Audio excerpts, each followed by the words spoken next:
नमस्कार माझ्या लाडक्या बहिणींनो.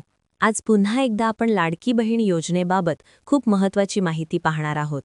सध्या अनेक बहिणींच्या मनात एकच प्रश्न आहे की फेब्रुवारी महिन्याचा हप्ता नेमका कधी मिळणार आणि पुढील हप्त्याबाबत सरकारकडून काय अपडेट आहे. महिला दिन नुकताच झाला, त्यामुळे अनेकांना वाटत होतं की त्या दिवशी कदाचित पैसे जमा होतील. पण काल पैसे जमा झाले नाहीत, त्यामुळे अनेक बहिणी थोड्या चिंतेत आहेत. म्हणून आज आपण शांतपणे समजून घेणार आहोत की पुढील काही दिवसांत काय होऊ शकते आणि सध्या या योजनेची स्थिती काय आहे. सर्वप्रथम एक छोटी गोष्ट सांगते बहिणींनो. गेल्या काही दिवसांत मी नियमित व्हिडिओ टाकू शकले नाही, व्हिडिओ बनवणे शक्य झाले नाही. अनेक बहिणींनी कमेंटमध्ये विचारणा केली होती की व्हिडिओ का येत नाहीत. त्याबद्दल मनापासून माफी मागते. आज पुन्हा एकदा महत्त्वाची माहिती घेऊन तुमच्यासमोर आले आहे. चला आता थेट मुद्द्यावर येऊया. सध्या लाडकी बहीण योजनेबाबत अनेक गोष्टी चर्चेत आहेत. काही बहिणींना हप्ते मिळत आहेत, तर काहींच्या खात्यात अजून पैसे जमा झालेले नाहीत. त्यामुळे नेमकी परिस्थिती काय आहे हे समजून घेणे खूप गरजेचे आहे. सर्वप्रथम मला तुम्हा सर्वांना एक छोटासा प्रश्न विचारायचा आहे. तुमची ई-केवायसी प्रक्रिया पूर्ण झाली आहे का? जर तुमची ई-केवायसी झाली असेल तर मागचा हप्ता तुम्हाला मिळाला आहे का? कमेंटमध्ये नक्की सांगा.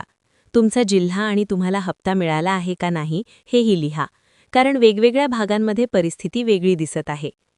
बहिणींनो, यावर्षीच्या अर्थसंकल्पामध्ये या योजनेसाठी किती निधी मंजूर झाला आहे याबाबतही चर्चा सुरू आहे.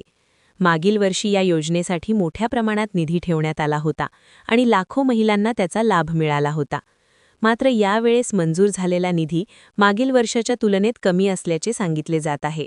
त्यामुळे काही लोकांच्या मनात प्रश्न निर्माण झाला आहे की भविष्यात लाभार्थ्यांची संख्या कमी होईल का? याबाबत स्पष्टपणे सांगायचं झालं तर योजना सुरू राहणार असल्याची घोषणा करण्यात आली आहे. त्यामुळे सध्या तरी योजना बंद होणार नाही याबद्दल दिलासा मिळाला आहे.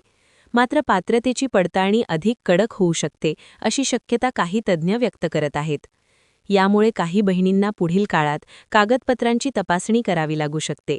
म्हणूनच सर्वांनी आपली माहिती व्यवस्थित ठेवणे खूप महत्त्वाचे आहे. आता सर्वात मोठा प्रश्न म्हणजे पुढील हप्ता कधी मिळू शकतो. महिला दिनाच्या दिवशी पैसे मिळतील अशी अपेक्षा अनेकांना होती, पण त्या दिवशी पैसे जमा झाले नाहीत. त्यामुळे आता पुढील काही दिवसांकडे सर्वांचे लक्ष लागले आहे. सरकारी प्रक्रिया असल्यामुळे हप्ते टप्प्याटप्प्याने वितरित केले जातात. त्यामुळे काही जिल्ह्यांमध्ये आधी पैसे येतात आणि नंतर इतर भागांमध्ये प्रक्रिया पूर्ण होते. म्हणून जर तुमच्या खात्यात अजून पैसे आले नसतील तर लगेच चिंता करण्याची गरज नाही. काही वेळा बँक प्रक्रिया, कागदपत्रांची पडताळणी किंवा तांत्रिक कारणांमुळे थोडा वेळ लागू शकतो. आता इथे एक महत्त्वाची गोष्ट सांगते. जर तुम्ही या योजनेचे लाभार्थी असाल तर तुमची ई-केवायसी पूर्ण आहे का ते नक्की तपासा. अनेक वेळा ई-केवायसी पूर्ण नसल्यामुळे लाभ थांबू शकतो.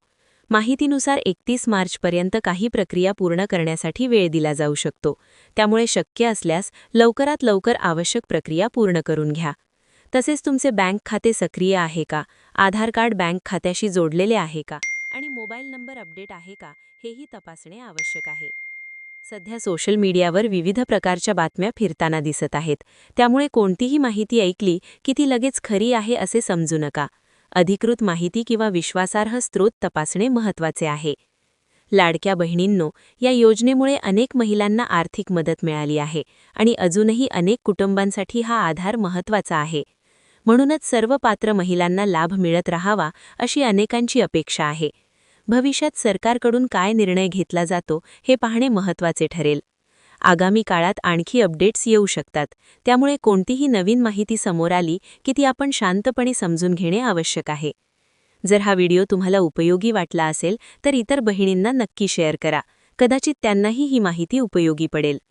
पुढील महत्त्वाची अपडेट मिळताच मी तुम्हाला नक्की सांगणार आहे. धन्यवाद बहिणींनो.